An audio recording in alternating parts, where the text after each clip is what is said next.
What's going on, everybody, and welcome to the Daily Transcendence podcast. I'm G.O.D. And I'm Ray. And we're your hosts.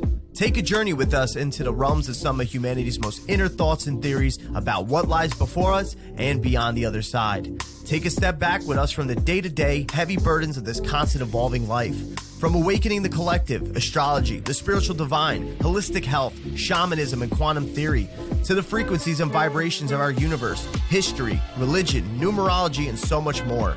We spend countless hours researching to bring you the breakdown of information from some of the greatest minds in these fields and even our own experiences. We're here to challenge your thoughts so that you can reshape your own minds and beliefs into ones that better serve you. We hope you enjoy the discussions about the supernatural and the ancient knowledge that we have become so fond of, and we wish to share with you so that it may also help you on your quest in this human experience we're living. Let the transcendence begin. Godspeed and share on. Don't forget to like, follow, and share on our Facebook and Instagram at The Daily Transcendence. Make sure you stay up to date and get notified on new episodes and more content by liking and subscribing on Spotify, Apple Podcasts, YouTube, and many more. We want to hear from you all and connect, so message us or email us at thedailytranscendence@gmail.com. As always, we entirely appreciate your support and allowing us to bring to you this transmission. Welcome back. Hello, everybody. Hello. What's up? What's going on? I don't know. What's going on? It's cold. It's cold. We're in that December time now. Yeah. Winter has come. What a year. Yeah. Let's wrap this up. What? Yeah, let's get the fuck out of 2020. No, that's going to matter. It's going to be a different day. Same shit. Yeah. Well, also, though, 2020 gave us 2020 vision. Some of us. Mm-hmm. Some of us. Some people think they have 2020 vision. Yeah. They think the woke. You're woke. Are you awake? A lot of deception. Yeah. I still even got to check myself at times. I'm like, are you awake? Well, I think if you say you're awake, you're not. Yeah. I mean, I'm awake. I'm waking up. I'm waking up. I want to sleep a little bit, but I'm waking up. Well, we've been in a dark slumber for years. That's right. And it's time to wake up. I mean, it began with, this surge of astrology past 10 years. Mm. See how it's become so such a boom. Yeah, mainstream. Mainstream on the underground. Yeah.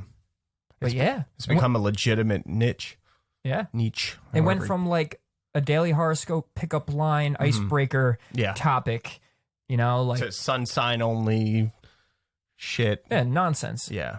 Yeah. If you still use your daily horoscope app and it's just your sun sign, you are being deceived. Yeah. Might be your biggest deception of 2020. Yeah.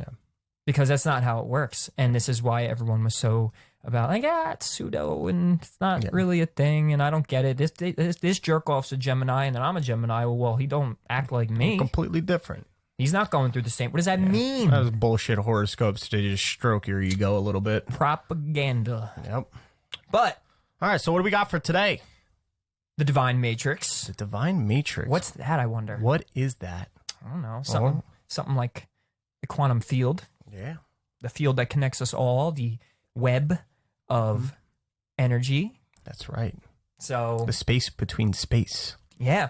So, and to recap, really, last week we did go through the quantum astrology and how it is basically proven to be a reality through scientific fact, through statistics. And we know astrology as a way of understanding how we perceive in this moment. It's how we use it. An unfolding series of planetary cycles. And we can actually use the mapping techniques of astrology combined with knowledge where we comprehend the matrix. And our relationship to it. I'm not talking about Neo. I mean, we can talk about that, but... Right. So, and why we really wanted to go through everything we did last week, or last episode, is the question really is how can we use physics along with the zodiacal clock to manifest our best life? So we need the other side of the coin here. Yeah. We learned astrology. We understand the cycles actually have an effect, statistically speaking. And now we're talking about the field that it actually sits in. Yeah, like what's going on in that cycle more in depth. Yep. So in this episode, we'll go way deeper into the ideas that we affect the world through our thoughts, through our feelings, and observations in coordinates with the clock of the sky. Yeah, so we spoke about the many scientific studies that have been done that show significant data from planetary events, and we connected that with language of astrology. Ray also compared the network of energy coming from these cosmic bodies and cycles as like Wi-Fi signals, antennas, and hard drives. We kind of understand how it works with quantum mechanics and theory, but what about the depth of understanding the mysterious phenomenon that occurs through space-time and the ether? Also, where do we come into play as humans with this flooded sea of energetic information and codes? Well, we are about to break it down for you so that the macrocosm becomes the microcosm, and to see how we have our own little universes inside our bodies. Poetic. Oh, yeah. Wow. That is fantastic. That's You hear right. that? You hear that, people? Hear that? We're going to get down to the nitty gritty. The nitty gritty. The meat and potatoes. Yeah. We've one thing I want to point out though is that we've come to understand our reality as this outdated narrative that comes from Darwinian theory, nihilism, Newtonian physics, and so on. But it's time that we deconstruct these narratives, since modern science theory and our ancestors have given us so much more to go off of. We can now actually bridge the gaps between science, religion, philosophy, spirituality, and even ancient wisdom. It seems we came to a point in time that society has just accepted what it's been told and stopped asking questions. Welcome to the age of Pisces. Or even wanting to understand more about our existence and consciousness. What more is there to understand, though? Well, how about the fact that we have the potential to unlock some very powerful forces within us and have the ability to change our realities? Do I have your attention now? I bet you do. All right, I bet so- you're paying attention. Yeah. So we told you how belief constructs and social conditioning has occurred over the time of our existence, and how we sometimes don't even realize we are projecting thoughts and beliefs that aren't even necessarily our own. We've taken in and stored so much information on our hard drives ever since we were born. We've tended plants in the garden of our minds that we talked to you all about, but don't even know what some of these plants are, where they came from, or even what they do. And up until the age of 7, they say your mind is like a sponge and contains little to no filter.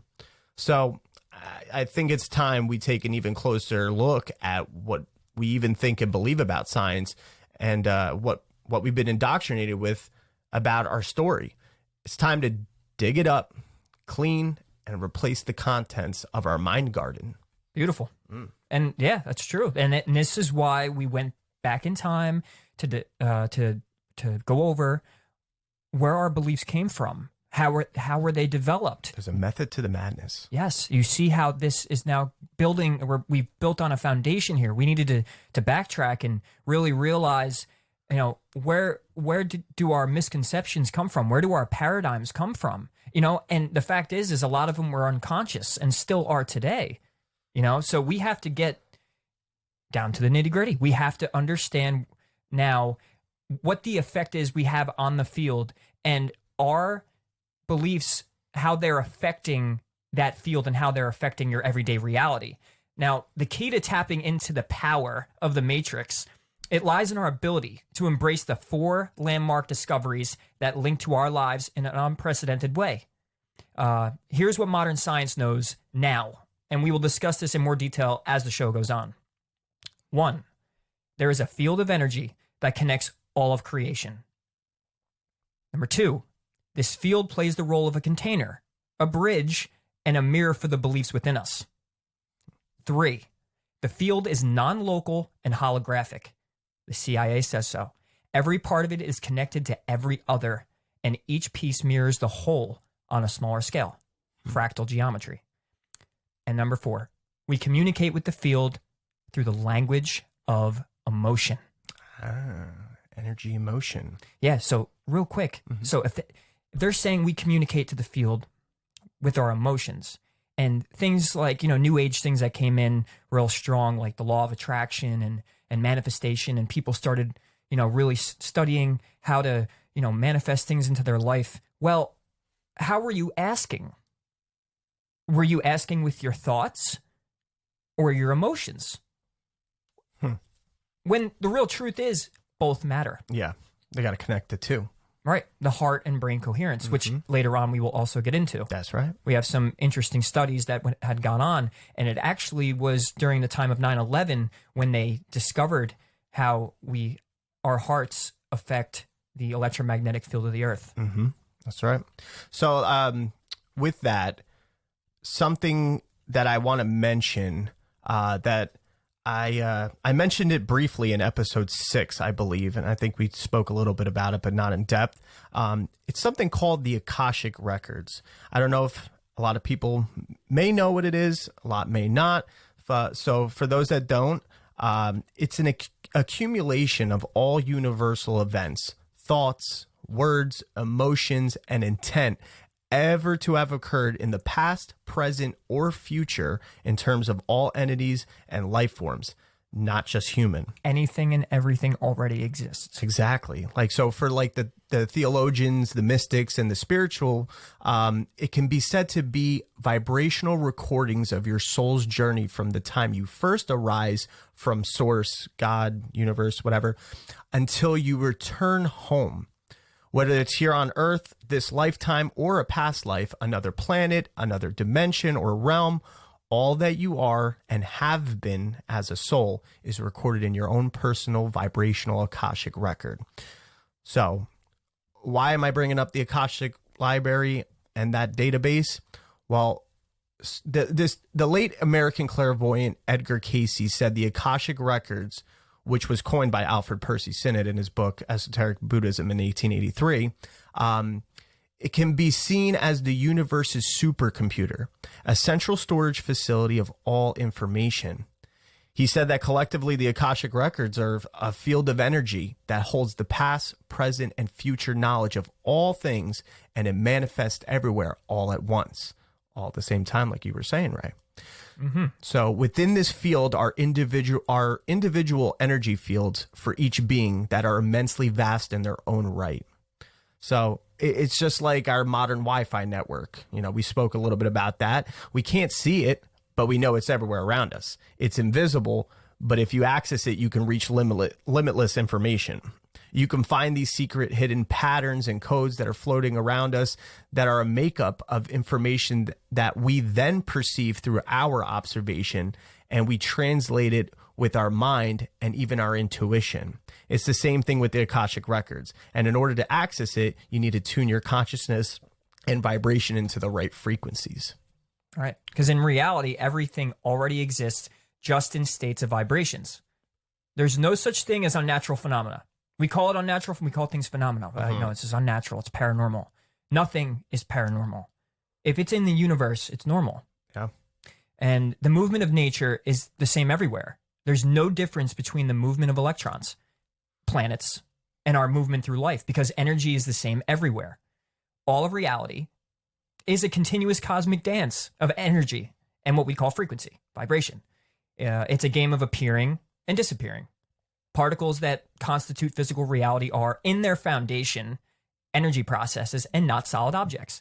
Classical physics was built from mechanical Newtonian laws, as Gio said, where man became aware of all the aspects of motion in the sensory physical world. Yeah, but it goes deeper. Yeah. It's beyond that. And what's crazy is without the non-physical world, there is no physical world. We live in a realm of duality. So with black, you cannot have white. You have to have both. So same thing with physical, you have to have non-physical. And through the non-physical laws, which, by the way, in the next episode, we'll be going through the Hermetic laws.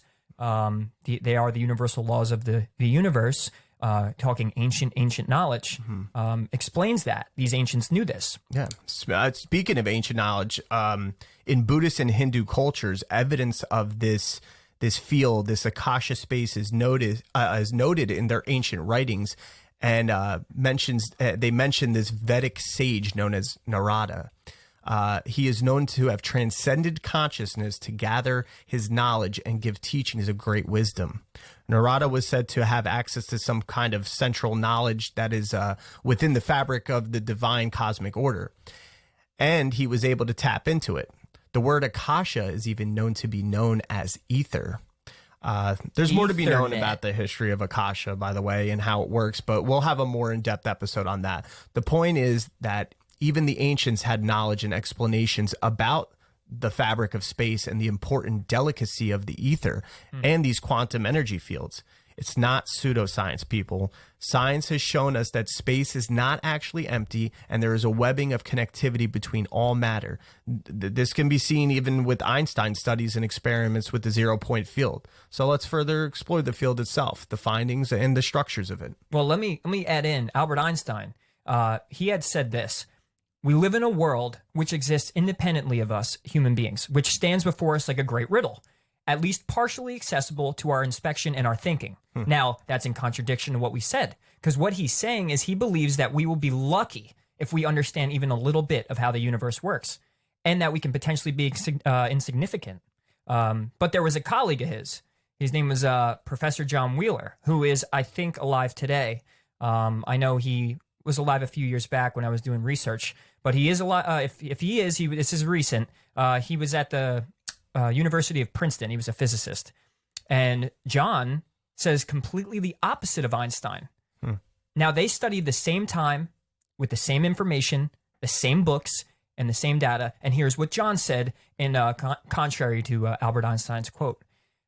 "We cannot even imagine a universe that did not contain observers like us, because the act of us observing the universe makes the universe as it is. We are a part of a universe that is a work in progress, that is incomplete. We are tiny particles of the universe looking at itself and building itself. It is a participatory universe. Right. By the act of us feeling and believing makes us the participants." Yeah, we're co-creating. And like, that's the thing, like with, all this is happening, like these phenomenons that I guess you could say is all happening in this space. So like, what is space? What is even there? What would be considered the void or alternative space? The idea is that this alternative space has the source of all information variances, and we have access to the information if we attune to the right frequencies. There's physics behind this exchange in the ether between quantum particles. Space is what keeps everything happening, or else if we took it away, everything would just collapse together in a tiny crumb. That would mean removing all energy from matter. Another thing with that Einstein also said, along with his theory of relativity, in a 1928 lecture, he says, "Space without the ether is unthinkable, because without such space, there would be no propagation of light, but also no possibility of the existence of standards of space." Right. So he was on track. Yeah. Keyword light. Yes, light, huge. Everything's light. God is light. And why I brought up his quote is because I would say Albert Einstein had 99% of it. Yeah. He was right there, but he also believed the insignificant part. He believed this was just this mechanical, like, it's there. He believes the ether and all that, but it was more so, do we have an effect on it? Yeah. It's spooky. He called it spooky science. That's what I'm saying. Like, there's only so much you can explain with, like in the physical with what we know, but there comes a point that you have to go into more of the spiritual side of things. And, like that, it's so widely, it's such a misconception sometimes, the word spirituality, but, spirituality kind of helps understand that mystery stuff that happens within science that we can't really explain sometimes. Well, what we would call it in our natural, or now in our present time, we naturally call it energy. Yeah. Spirit is energy. Exactly. It's something you can't see, but it's there and it's moving around and there's information in it. And, and we just have different language. This goes back now to also symbols and beliefs. Like, they called it spirit. We call it energy, but it's there and we know it's there. So the fact is Albert Einstein was solely focused on the physical, knowing that maybe there was something beyond, but believed we couldn't find the answer. And we'd be lucky if we could. And now this leads to a significant time where we have found it. Yeah.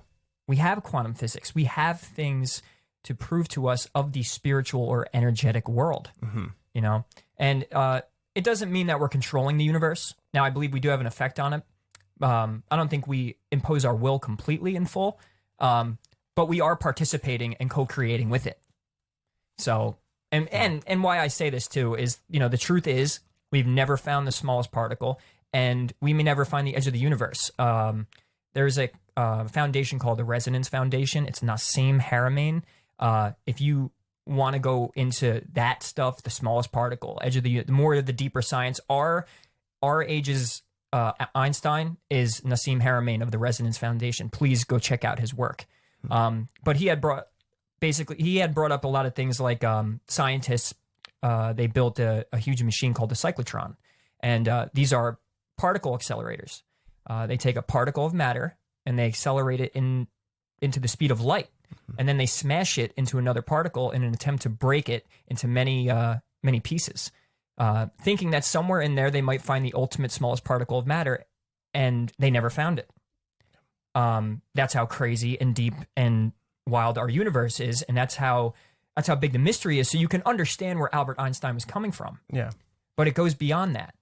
So we'll dive more into that. I did bring up the observer effect, bringing the wave into the particle, and that's what John Wheeler's talking about. He's talking about the participating, like the universe cannot exist without us observing it. Yeah, and the observer effect does prove that. Yeah, and if you missed that, as far as the whole observer effect, it's in our last episode, the science of astrology, I believe, right? Yes, sir. Yeah.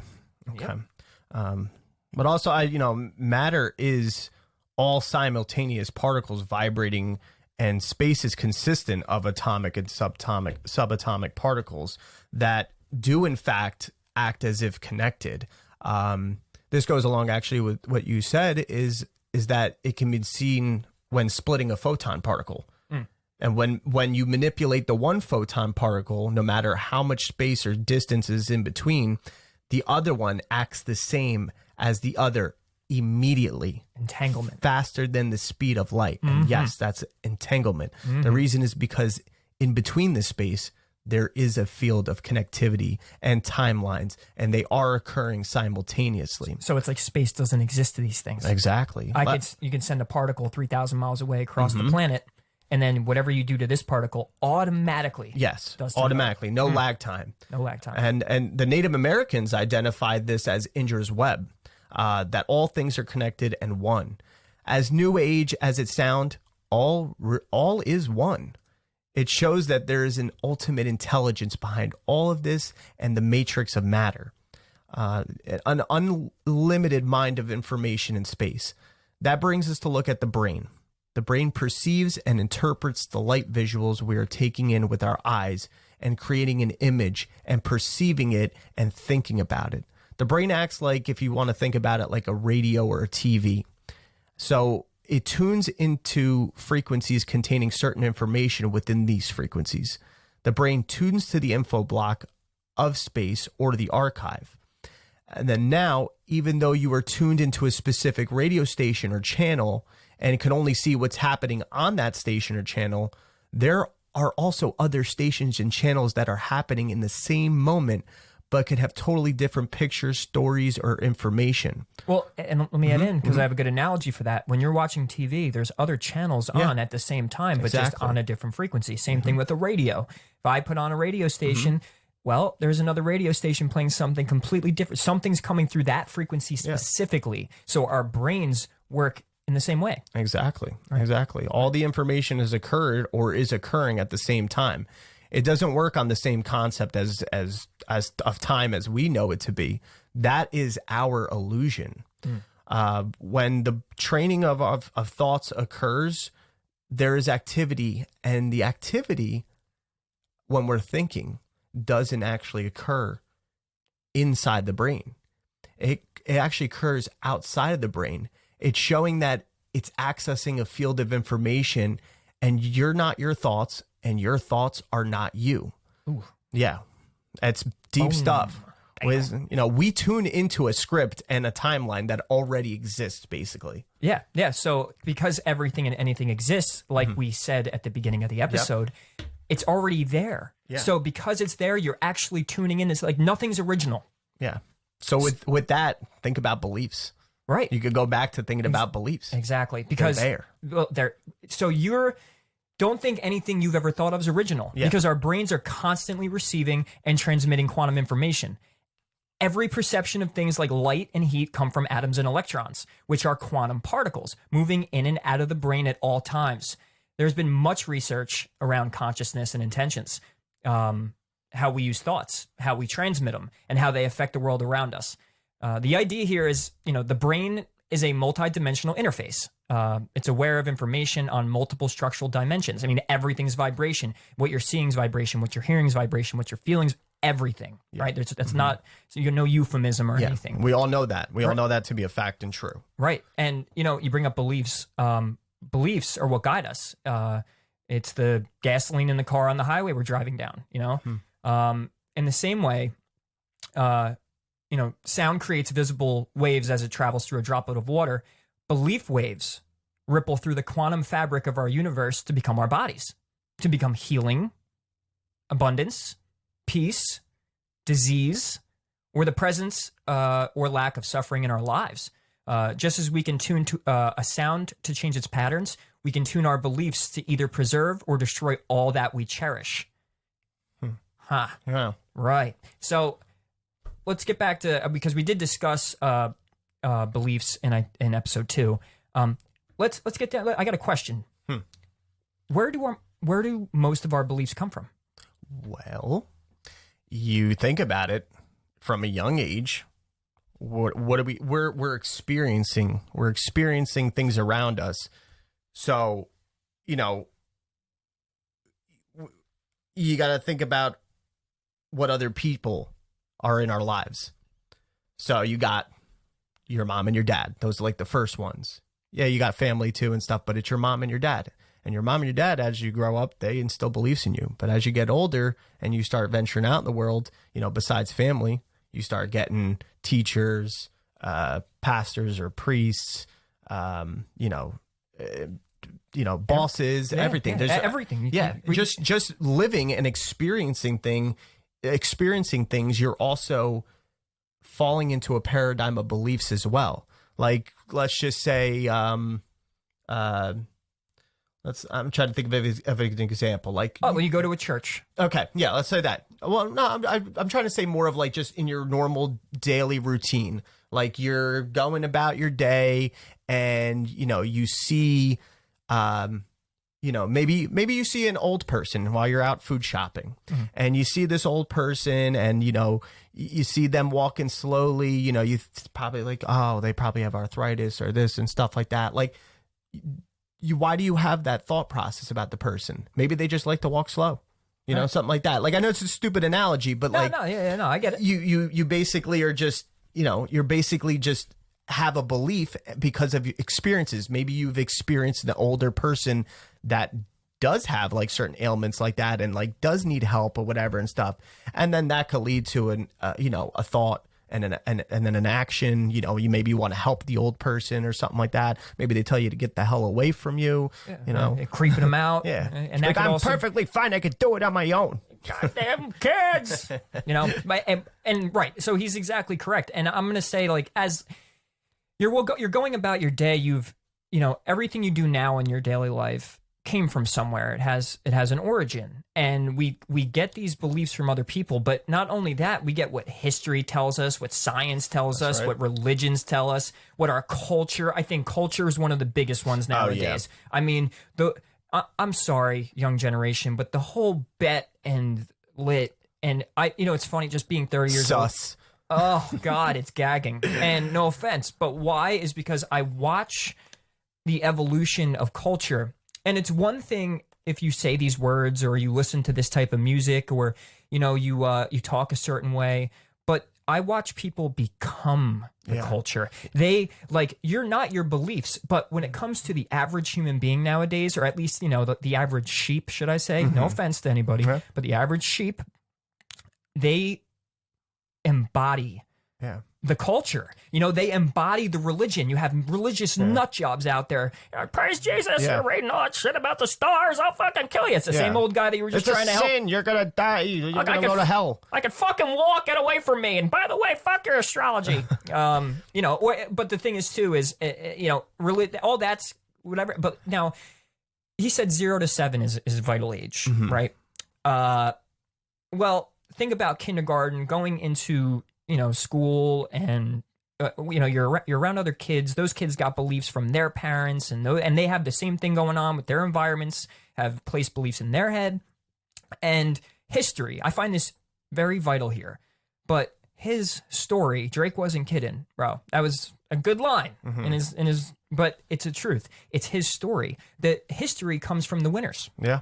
We don't even know what history really is. We don't know what goes on, other than, you know, of course, some studies and scientific findings. But I'm talking about history books. A lot of stuff gets lost in actual history and stuff because, you know, the you know, powers in control write what our history is, and they pick and choose what we get to know. I mean, yeah, you could do your own research and you could find things out, and like we have. Yeah, that's the whole point of this, is making those synchronicities and talking about the deeper things that are often overlooked or not even talked about, period. Yeah, transcending the fact that, you know, our beliefs were given to us, handed to us, actually force-fed to us. Yeah. And why it's so important is whoever controls the information, whoever controls the story, the narrative, controls the minds and the beliefs of people. So, and what we're getting at here is we're saying beliefs and your energy and your intention and your focus has an absolute effect on the field. Yeah.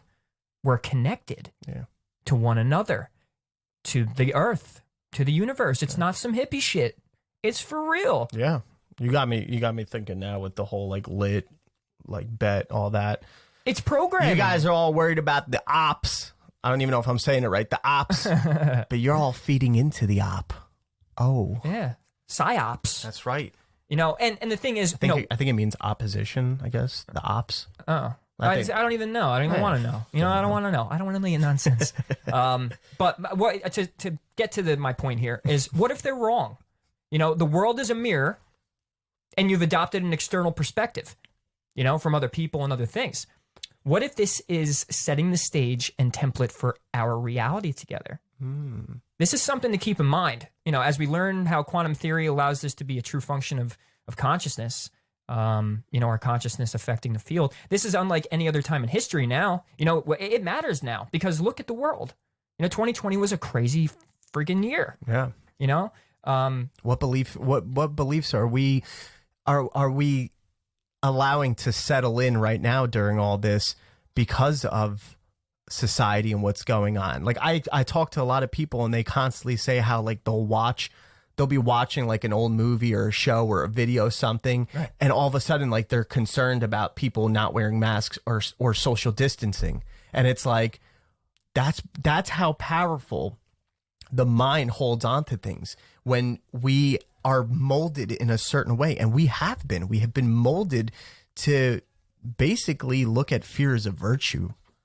Right. Yeah. And I mean, like, I'm not going to go into too much of that, but like, that's just an example on its own that like we're sitting there and we're allowing what we're seeing and experiencing to now develop beliefs and to let those beliefs reside in our consciousness to the point where we might start reacting differently to certain things because of these new beliefs. Yeah.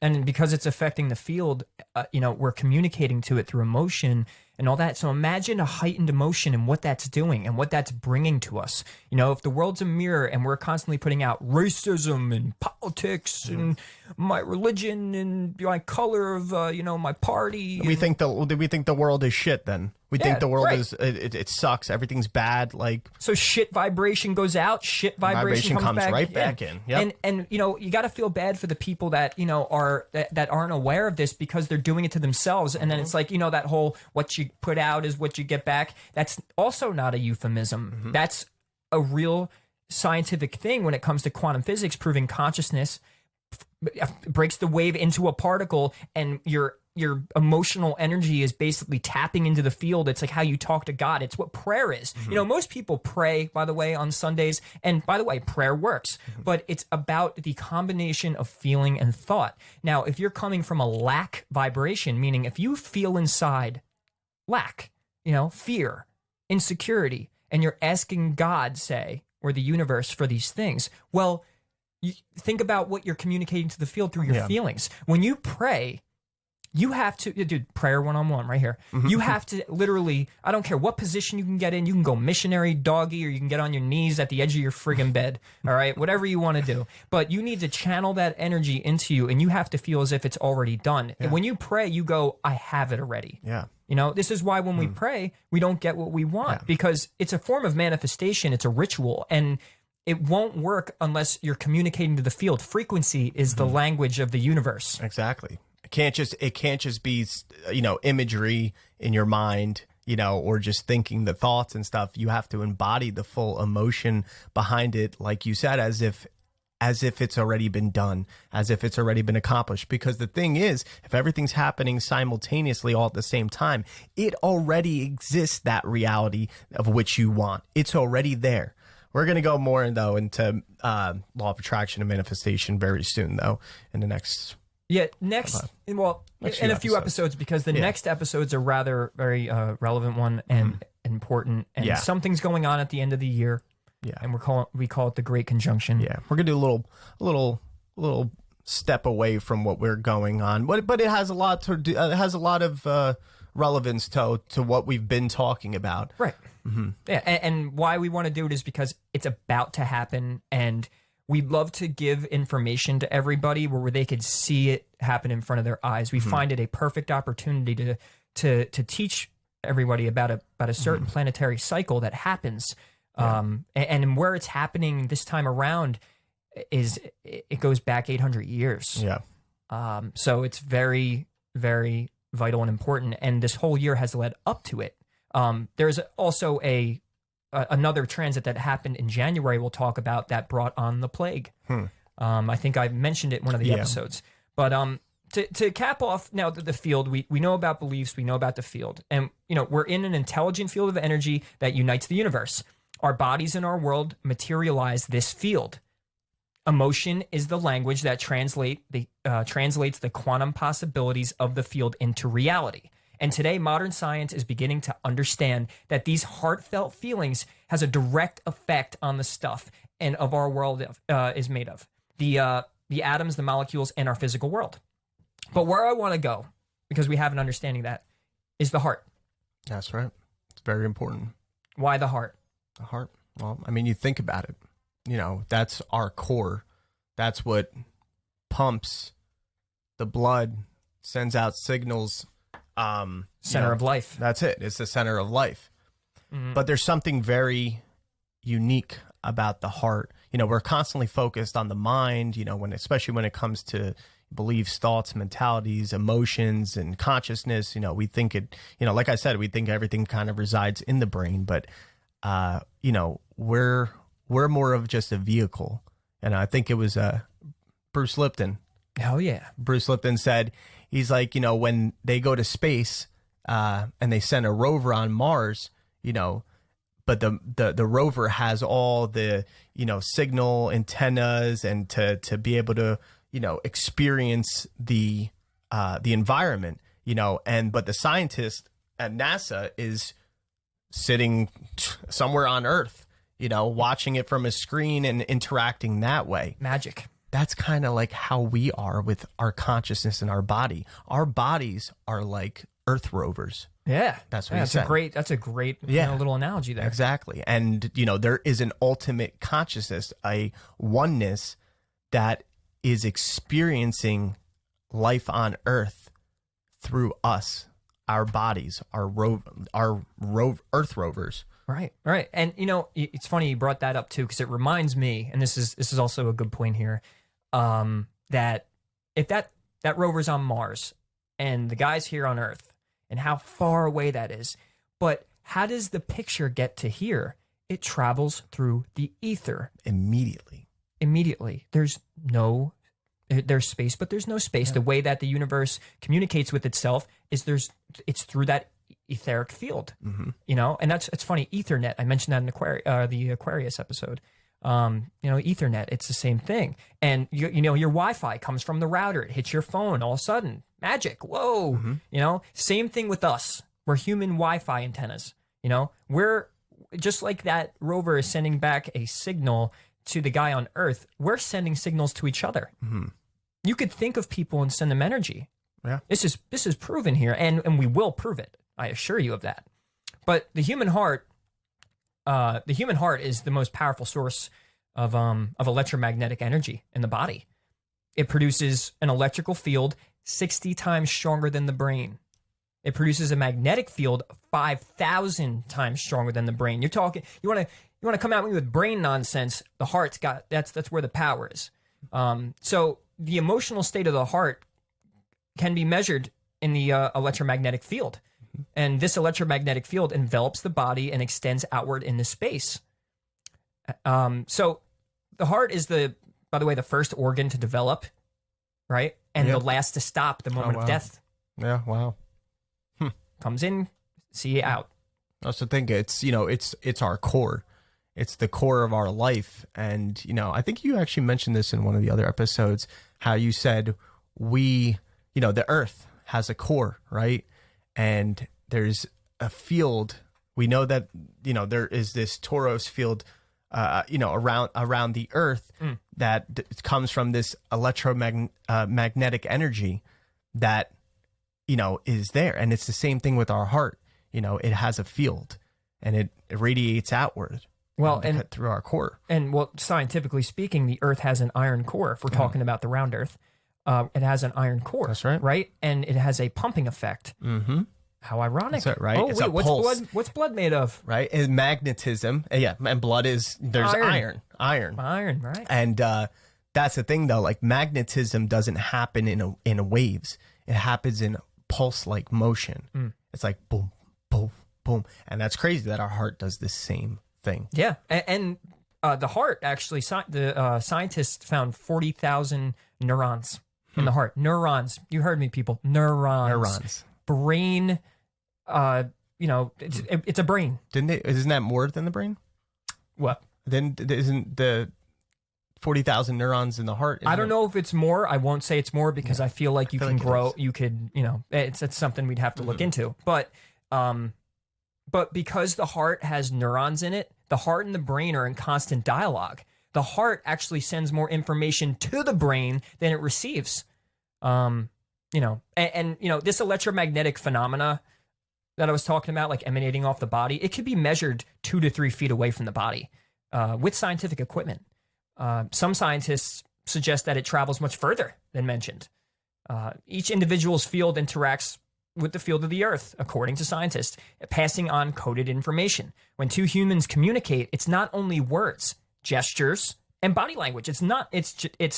They're also communicating electromagnetically, sourcing from the emotional coding in each other's field. Yeah. You think about the feeling like as if you're sitting in a room and you're alone, and then all of a sudden somebody walks in.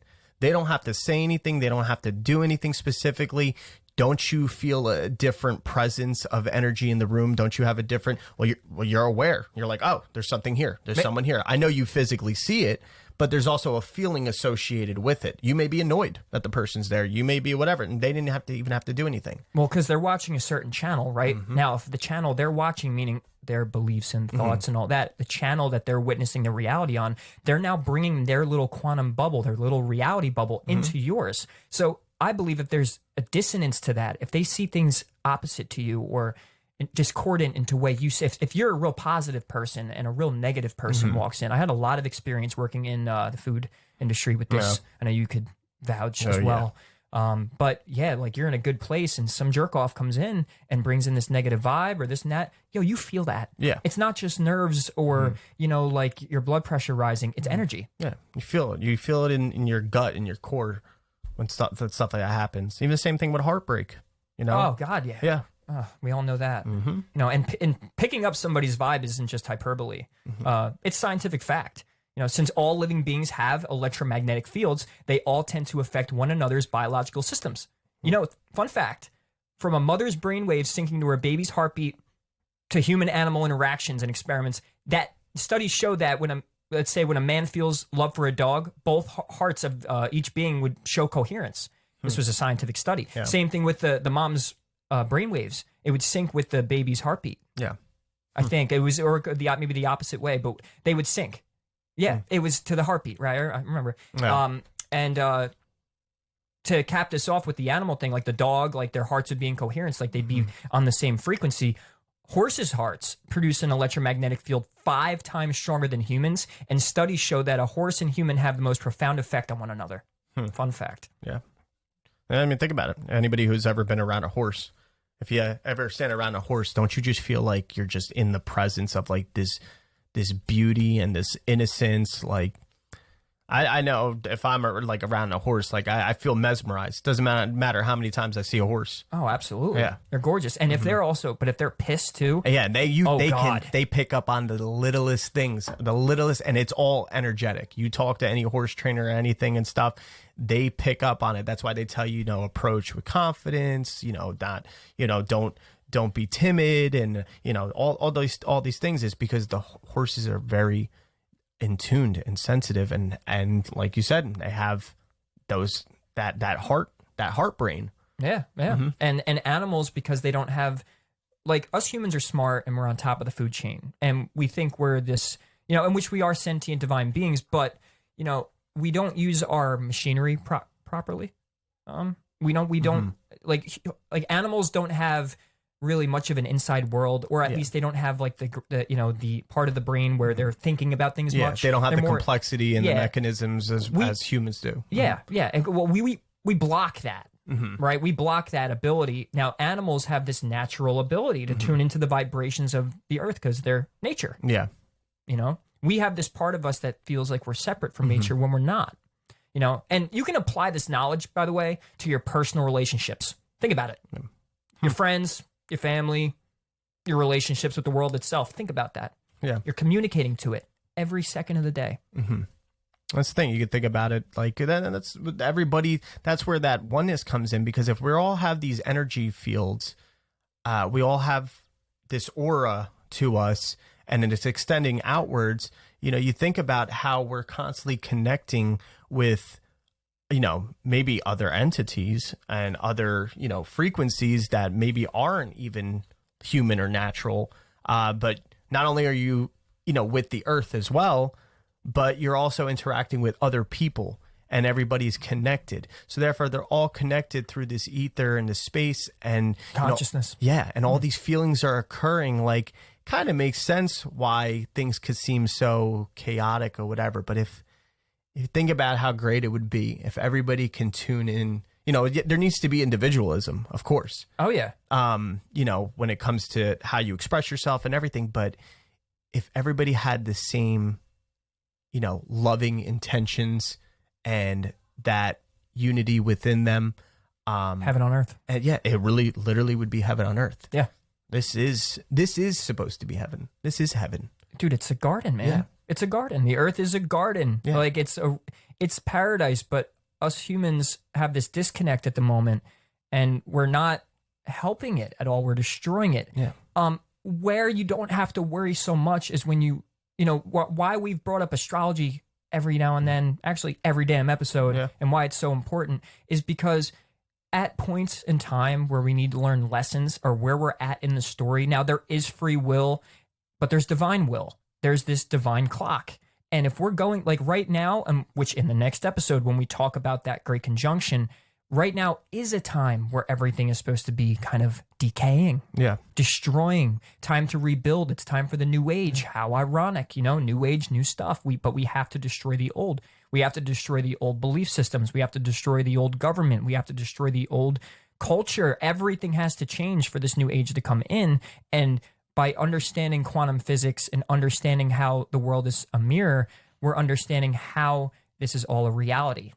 Yeah. Astrology really does help to paint the picture of this energy, of, energy in motion, and how we as humans interpret it because of feelings, emotions, thoughts, the beliefs, and everything, it helps, paint that vivid picture. Yep. I have one more thing to add about the heart. Well, because we're talking about the planets having an effect energetically and painting the picture. Now, our brain receives those vibrations, right? But many of its instructions on what to do are actually from the heart, because studies show that the heart is able to think, feel, and have emotions on its own. Roland McCratty of the Heart Math Institute, he said the heart is a sensory organ and acts as a sophisticated information encoding and processing center that enables it to learn, remember, and make important functional decisions. Your heart has its own thought process. And so when you combine that,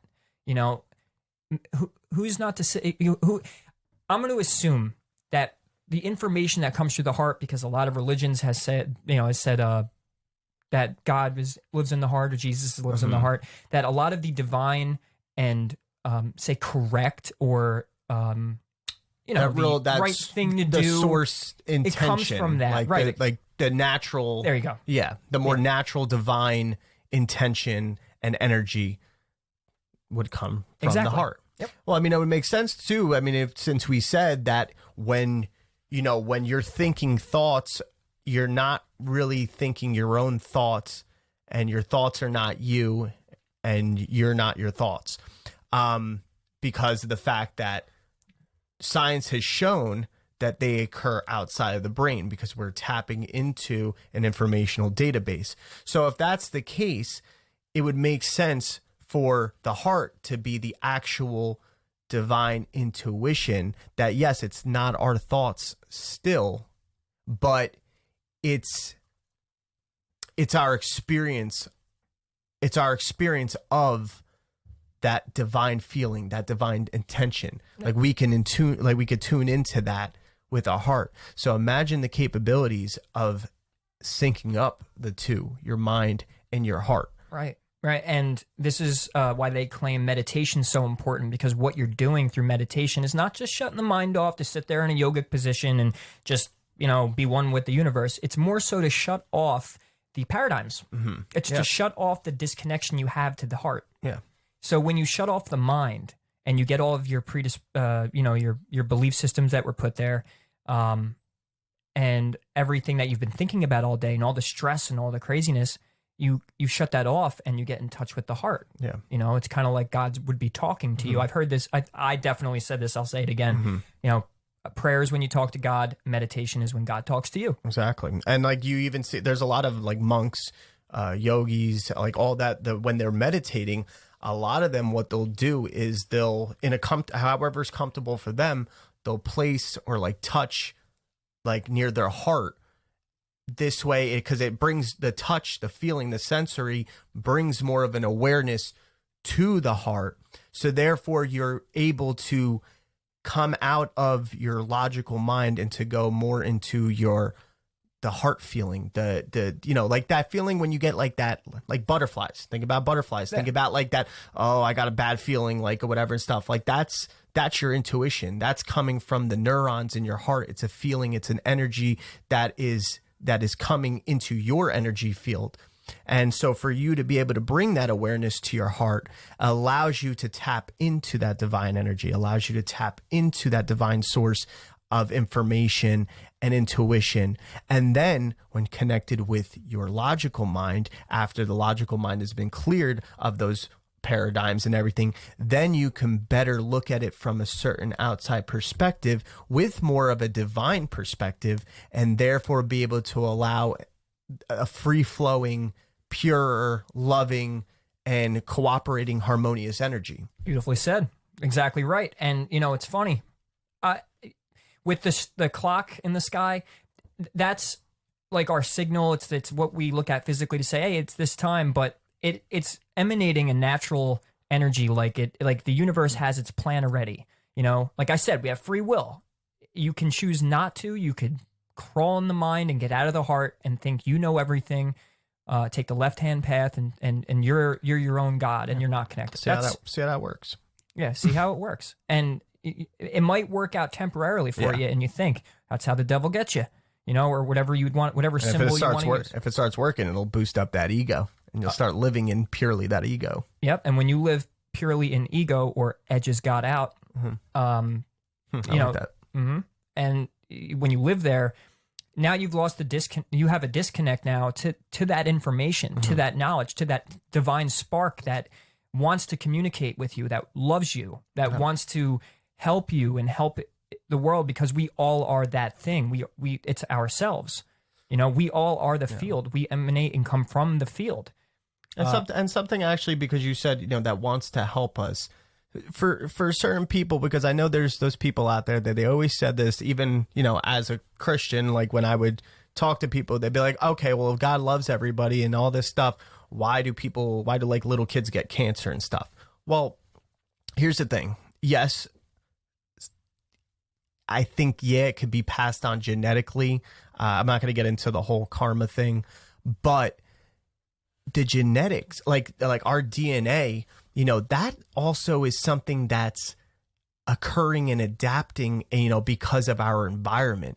And even it's been shown that our thoughts and our feelings also affect our DNA. Epigenetics, EPI genetics. So if you're changing your genetics and you're changing your genetic code because of whatever feeling or thoughts you're embodying, and that negativity, not to mention all the poison that we are handed on a daily basis between screen time, the air, what's in, all the pesticides and food and hormones and all that stuff. Yeah, this is a big cause of it. Smoking, everything. Yeah, absolutely. Fifth generational Wi-Fi. Yeah. Not allowed to say the short way. Yeah, but you get those certain people that are like, oh, but he was healthy. He never drank. He never smoked. He ate good. He worked out, but he got cancer. Well, what was he thinking? What was he thinking? What was he feeling? Was he in harmony? Was he in balance? Did he have trapped trauma? Exactly. And that's the thing. When you trap up that energy and that feeling, because emotion is energy in motion, and it gets trapped up in there, it starts to change you on a genetic level. And when it starts to change, it's basically autoimmune. It's autoimmune where the body starts attacking itself. It's a self-destruct button, basically. And you're self-destructing from the inside out. But that's something to really consider, though, because, that's a big argument point that I get all the time, that I have gotten all the time. Was like, oh, well, why would God do this? Why would God do that? Stop looking at God. Yeah, stop looking at God as this God, this man or this patriarchal figure and stuff. It's compared to a patriarchal figure because of the fact of how that love kind of exists. That love exists almost in a patriarchal way. Right. So that's why it's personified in that sense. But other than that, like I said to Ray earlier today, I was like, my God does not smite. My God does not punish. My God just delivers. Yeah, and the thing, it's funny you say that, because I was going to go into the fact that you're stating these things, right? So you're coming with these paradigms. Now, you can't get away from paradigms. You cannot get away from belief systems. You don't have to be in concrete belief systems. You could be open to anything. But he's stating that his God does this and his God does that. Well, the way the field works is it will show up that way. Mm-hmm. So if I believe that my God is this and that, and I give it, say, a negative connotation, and he doesn't listen, and he's always fucking with me, and he's always doing this and that, it's actually a mirror. So you're sending that signal out. You're sending that frequency band out, and it's coming back to you in that fashion. So be careful how you define everything. Yeah. Even watch your words. Watch how I always have to do this with myself, because like sometimes you're talking to people and sometimes joking around. You're like, yeah, life sucks and all this stuff. That's powerful. Words are powerful. Words are literally the breath of life that when you breathe in, right? You're taking in that breath of life, that ether. And then what you're doing is then with your muscles, you're pushing that air out, where then it vibrates through these vocal cords that are so complex to the point that it starts, and muscles are contracting and it's creating, it's manifesting feeling into words. Mm-hmm. So if feelings are very powerful, so are words. So that's the thing. If you really feel like your life sucks, nothing goes right for you, nobody loves you, all this stuff, you're basically asking for it. Yeah. You're basically telling the universe like, hey, this is my life. And the universe is like, oh, well, this is them. here you go. You can consider the universe like a yes man. Yeah. It's like, oh, my life's this and my life's that. Yeah. Yeah. Yeah, it is. Your life is that. It sucks. That's what it is. Yeah. Yeah. Because you could look at it like this, it's like you were given life, and it's really kind of, if you think about it, it's a lack of appreciation for the fact that you're living. So it's perfect. It's perfect designer evolution. And why? Because you have, he or it gave you the control. Like you have the control of, manifesting the life you're asking for. And one, if you're unconscious of this, it's not truly your fault. And you will get things given by, this is why we're saying go back to the belief systems, understand where they came from. Because these things are bringing a reality to you. But it's very important to understand that you are in control. And if you are asking the universe, or if you're complaining and you're bitching and moaning and constantly spewing out these negative words and negative emotions, it's like you're calling God on the telephone and saying, hey, this is, I just want a poor, shitty life and this and that. Now, it doesn't, there could be possibilities of chance, and there could be sometimes maybe in your chart, or maybe in the divine plan you are meant to experience this one negative thing, but why?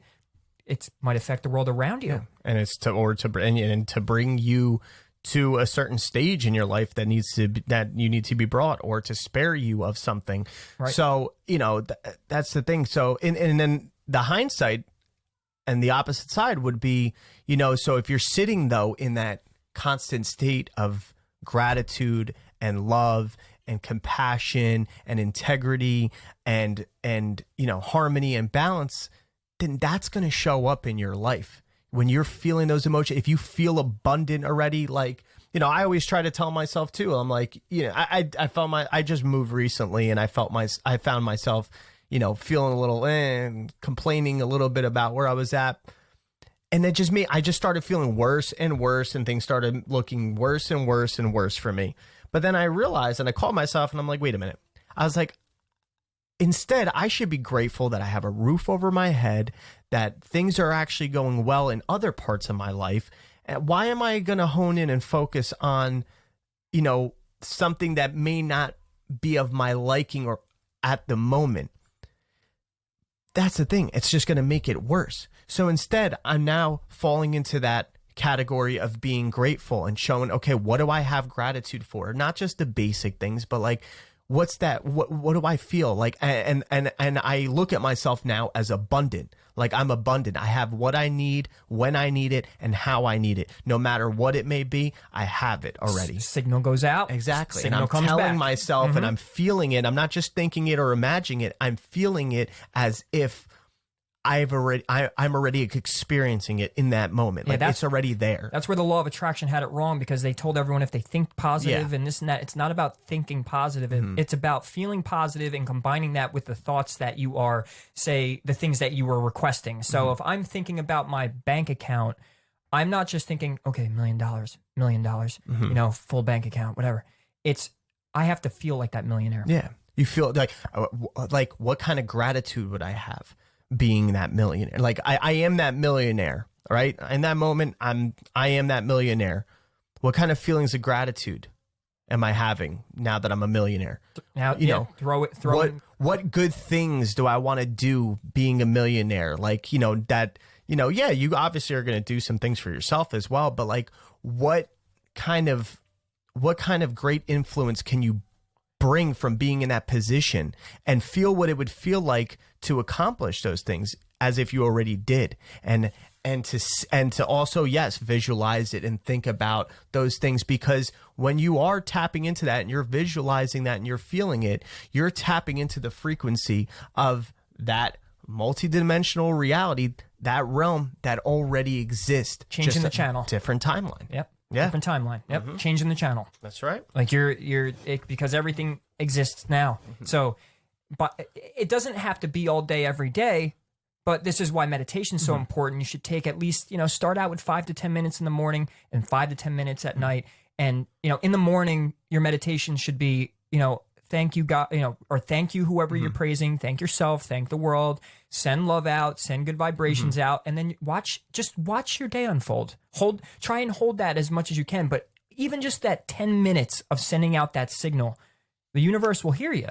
and it's gonna shift your reality. It will. And then at night, before you go to bed, same thing. Be thankful for, analyze the day. Don't be negative. Accept the things that have happened, but put a good definition upon everything, and keep doing that over and over again. And I promise you, because I've watched it in my own life, I've watched it in Gio's life, it will happen. It's how we communicate to the field. It's so important to understand what your underlying beliefs and definitions are of the world. Yeah, and to get something like that to happen second nature is just like anything else. It takes consistency. It does take a sense of dedication. But as you practice that and you make that a routine in your life, it comes more easily to be able to not have to bring such an attention and awareness all the time to be like, oh my God, I need to meditate, or I need to do this. That's the other thing.